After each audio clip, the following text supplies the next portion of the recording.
सज्जनों, इस कीर्तन प्रांगण में बैठी हुई समस्त सरदारी और माता बहन सभी को सर्वप्रथम करीली कीर्तन मंडल की तरफ से राम राम साहब। सज्जनों, दर्शोनी वाले आगे हो तो भैया ने सामने ही आ जाइए। दर्शोनी वाले कह रहे साहब कि ये नंबर न्यो कर दिए, हम करीली में बैठे, हमने नंबर कहाँ कर दिए। नंबर करें तो गांव बारे में करें। दूसरी बात भैया, या नंबर है तू ले ले, देख तू ये छतरपुर है, यहाँ पे खैरी हो जाए भाई, या 9 नंबर है तू ले के लिए, या छतरपुर गांव में उखाड़ दिए और हमने करीली में तो भगा दिया, तो भैया यार तू को दे दे या नंबर है। हाँ तो सज्जनों, भाई का प्रश्न था कि भैया 3 नेत्र के 5 दिन में शिषपाल, काली और जाने वीरभद्र जान कौन कौन बताए। तो भैया 3 नेत्र के तो देख, त्रिनेत्र गणेश जी भी है।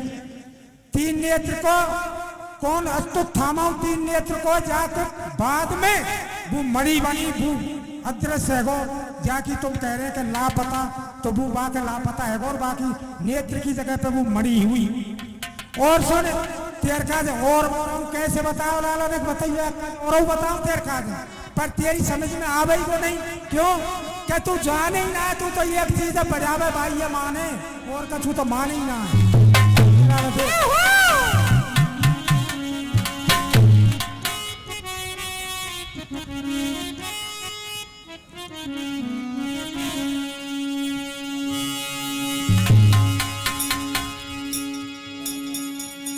अरे तुमने जो बात बताए,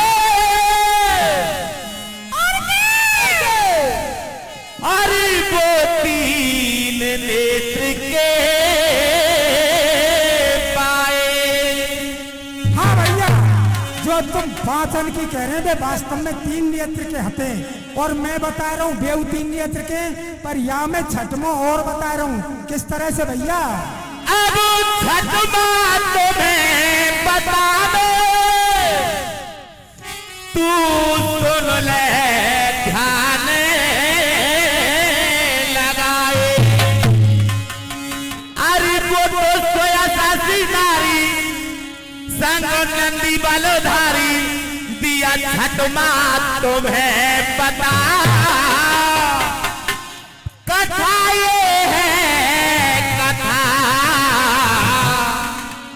कथा ये है कथा। सज्जनों, त्रिनेत्रधारी नंदीश्वर थे, उनकी शादी हुई, शिव पुराण का लेख है। शादी हुई तो मां पार्वती ने तीसरा नेत्र सुयसा के लिए, जो नंदीश्वर की स्त्री थी सुयसा, उसके लिए तीसरा नेत्र मुंह दिखाई में दिया था भैया। ये भी है, आप पढ़ लेना अगर पढ़े लिखे हुए तो, और नहीं तो मुझे तो ऐसा लगे कि पूरी बाने का जो भैया कूचे खोदे तुम जाने का पढ़ लिख के।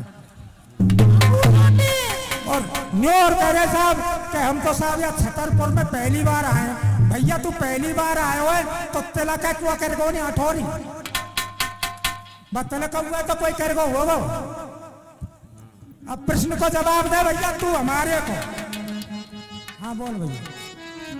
प्रसंग उस समय का जिस समय कौन कि एक समय भगवान श्री राम और हनुमान जी एक पर्वत पर बैठे हुए हैं, और कौन कि एक राक्षस आता है, उसका तुमको नाम बताना है। और किस तरह से बताया मास्टर?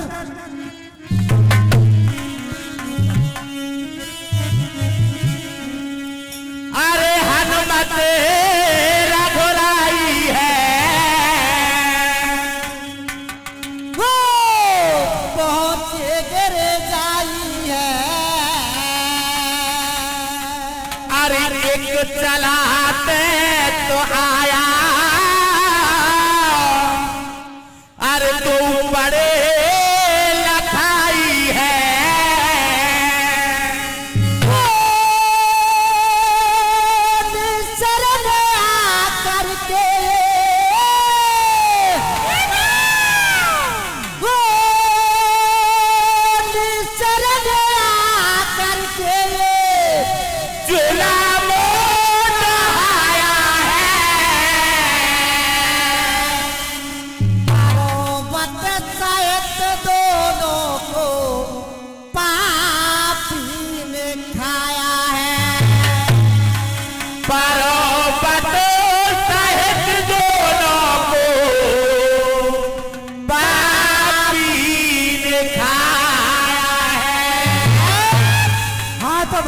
मास्टर हनुमान जी और भगवान श्री राम में एक राक्षस आता है और वो पर्वत सहित निकल जाता है। वो कौन सा राक्षस था ये आपको बताना है। और 51 रुपए श्रीमान किशन पुजारी जी हमारे कीर्तन मंडल को देते हैं, आशीर्वाद की कामना करते हैं। 20 रुपए भाई की तरफ से, 50 रुपए और एक भाई लखन सिंह जी छतरपुर निवासी और 10-10 रुपए काफी, एक 20 का नोट और। हाँ तो सज्जनों अब बढ़ते हैं प्रसंग की तरफ। प्रसंग उस समय का है कि जब सीता जी गिरजा जी का पूजन करने के लिए जाती हैं। सज्जनों गिरजा जी प्रसन्न होती हैं और कहने लगती हैं कि सुन ये सत्य आशीष हमारी और पूजे मन कामना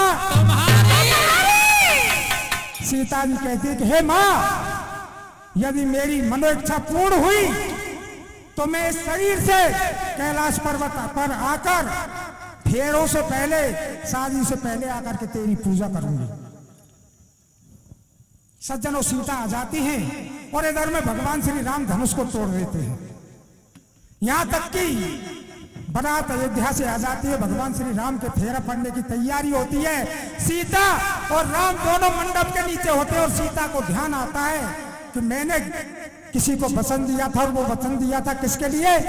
गिरजा जी के लिए। और मुझे पूजा करने जाना है तो अपने शरीर से एक छाया रूपी सीता प्रकट करती है और मंडप में बिठा करके उसे किस तरह से समझाती है, क्या बताया भैया?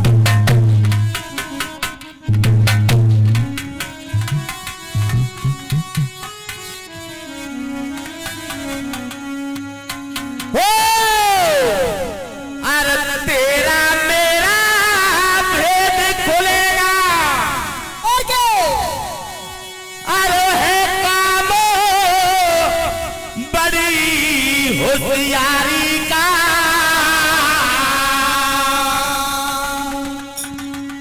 भेद कोई जान नहीं पावे,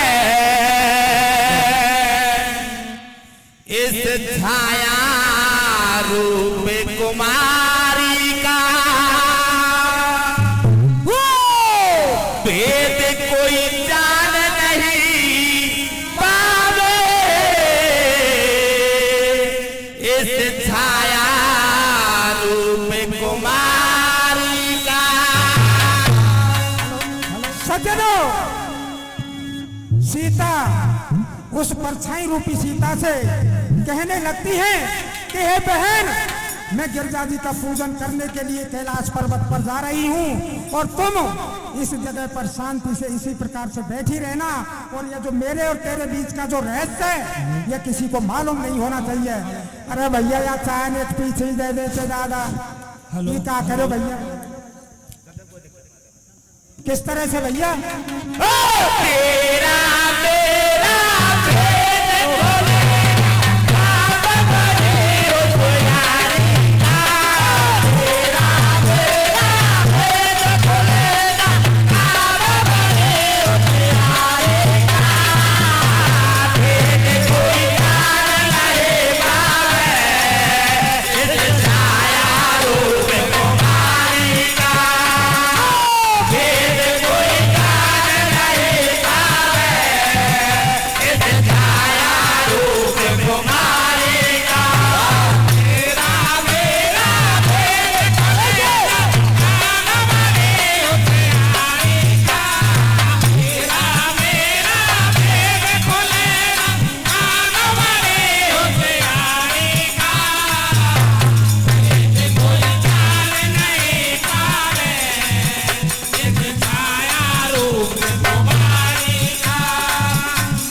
साहब 51 रुपए श्रीमान ओमी दुकानदार जी हमारे कीर्तन मंडल को देते हैं, आशीर्वाद की कामना करते हैं साहब। हाँ तो सज्जनों, इस प्रकार से सीता जी छाया रूपी सीता को समझाती है और आगे किस तरह से वो मेरा है तुमसे ये कहना, तुम मानव में बैठी रहना। मेरा है तुमसे ये कहना, तुम मानव में बैठी रहना। मेरा है तुमसे ये कहना, तुम मानव में बैठी रहना। मेरा है तुमसे ये कहना, तुम मानव में बैठी रहना। ये राज राज ही बना रहे, चाहे जितना काट पड़े तेरा। ये राज राज ही बना रहे, चाहे जितना काट पड़े तेरा। रखो ना इतना ध्यान तुम्हें, जमाना मोर कढ़ाई का। रखो ना इतना ध्यान तुम्हें, जमाना मोर कढ़ाई का। फिर कोई जान नहीं पावे इस छाया रूप कुमारी का। फिर कोई जान नहीं पावे इस छाया रूप कुमारी का। मेरा भेद खुले ना काम बने प्यारे का। मेरा भेद खुले ना काम बने प्यारे का। भेद कोई जान नहीं पावे इस छाया रूप कुमारी का। भेद कोई जान नहीं पावे इस छाया रूप कुमारी। हाँ साहब, यह 51 रुपए जो धरसोनी का नगला कीर्तन मंडल है उनके मास्टर जी यानी रामवीर जी, श्याम जी हमारे कीर्तन मंडल को देते हैं प्रसन्न होकर के। और वैसे साहब सारे तो होते ही है। हाँ तो सज्जनों, इस प्रकार से सीता उस सीता को समझा करके कहाँ जाती है कि कैलाश पर्वत पर, और किस तरह से जाती है क्या बताया साहब। वो इतनी कह सीता जाती है, कैलाश शिखर पर आती है। सीता जाती है, कैलाश शिखर पर आती है। इतनी कह सीता जाती है, कैलाश शिखर पर आती है। सीता जाती है, कैलाश शिखर पर आती है। पूजा करने गिरजादी का, पूजा का थाल सजाती है। करने गिरजादी का, पूजा का थाल सजाती है। करने पूजा लगे दिया, फिर बादल राजकुमारी का। करने पूजा लगे दिया, फिर बादल राजकुमारी का। फिर कोई जान नहीं पावे इस छाया रूप कुमारी का। फिर कोई जान नहीं पावे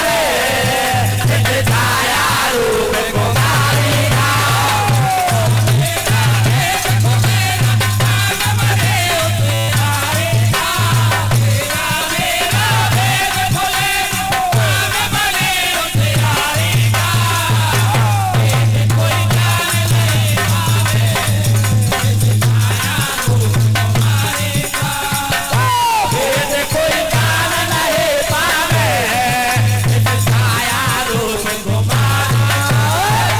हाँ साहब, ये 101 रुपए श्रीमान देवेंद्र जी जो कि पुलिस में है, पथेना निवासी हमारे कीर्तन मंडल को देते हैं, आशीर्वाद की कामना करते हैं साहब। हाँ तो सज्जनों, इस तरह से जब सीता जी गिरजा जी का पूजन करती हैं तो सज्जनों इधर में कौन कि रावण कैलाश पर्वत पर आ जाता है। मास्टर जी ध्यान देना, ये भी एक प्रश्न ही लाना है आपको। रावण कैलाश पर्वत पर आ जाता है और सीता जी को जैसे ही पकड़ना चाहता है तो सीता जी उसके मन की बात को जान जाती हैं। और क्या बताया भैया, वो रावण के मन की जान गई, फिर रघुवर को आवाज दई। रावण के मन की जान गई, फिर रघुवर को आवाज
प्रकार से जैसे ही रावण सीता को पकड़ना चाहता है,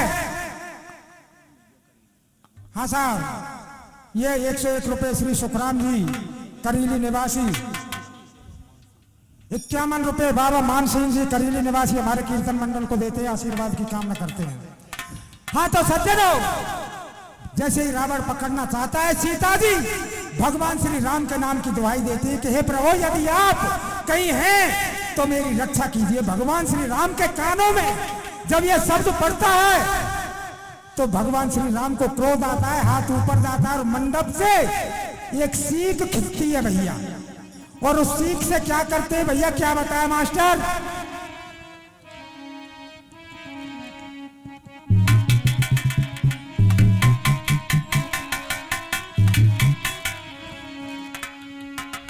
साहब 51 रुपए श्रीमान डूंगर सिंह जी हमारे कीर्तन मंडल को देते हैं, आशीर्वाद की कामना करते हैं साहब।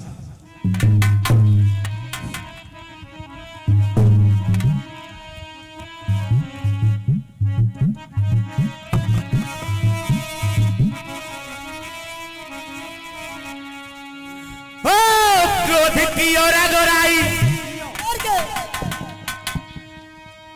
अरे क्रोध की ओर अगोराई, सीख हाथ में खिंचाई, अरे दियो सीख को बाण चला, बाण कैलाश पे आयो है, देख रावण घबरायो है। बाण कैलाश पे आयो है, देख रावण घबरायो है। सज्जनों, भगवान श्री राम को क्रोध आता है और मंडप से एक सीख खींचते हैं और उसी का धनुष और उसी का बाण बना करके सीख का बाण छोड़ देते हैं। किस प्रकार से भैया?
हेलो, हाँ तो सज्जनों, इस प्रकार से रावण घबरा जाता है। क्यों?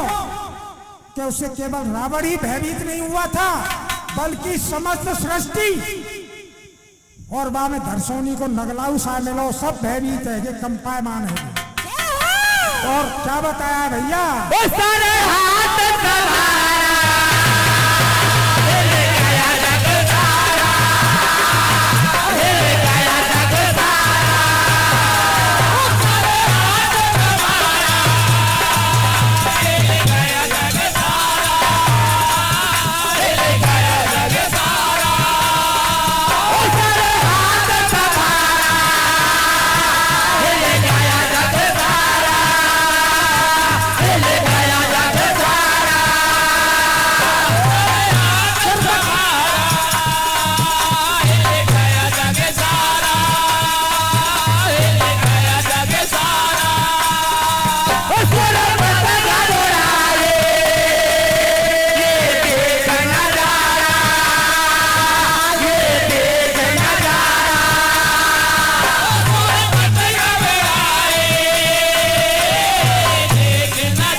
51 रुपए श्रीमान ओमी, 20 रुपए राधे और 101 रुपए हमारे राजू सरपंच साहब कटारा वाले यहीं की पंचायत के हमें इनाम देते हैं, आशीर्वाद की कामना करते हैं। हाँ तो सज्जनों, इस प्रकार से समस्त सृष्टि घबरा जाती है। तो सज्जनों, अब भैया सुन लीजिए मास्टर रामवीर, इस जगह पर भगवान श्री राम अपने विचार बदल देते हैं। क्यों? कि अगर इसको मारता हूं तो समय से पहले कोई काम नहीं करना चाहिए। भगवान श्री राम अपना इरादा चेंज कर देते हैं, बदल देते हैं और बांधते नहीं है, वो मारते नहीं है बल्कि बांधते हैं। रावण को बांध देते हैं और छुड़ा के जाएगा। और रामवीर किस तरह से बताया भैया?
हाँ साहब, 51 रुपए श्रीमान राजवीर जी हमारे कीर्तन मंडल को देते हैं, आशीर्वाद की कामना करते हैं। राम राम साहब।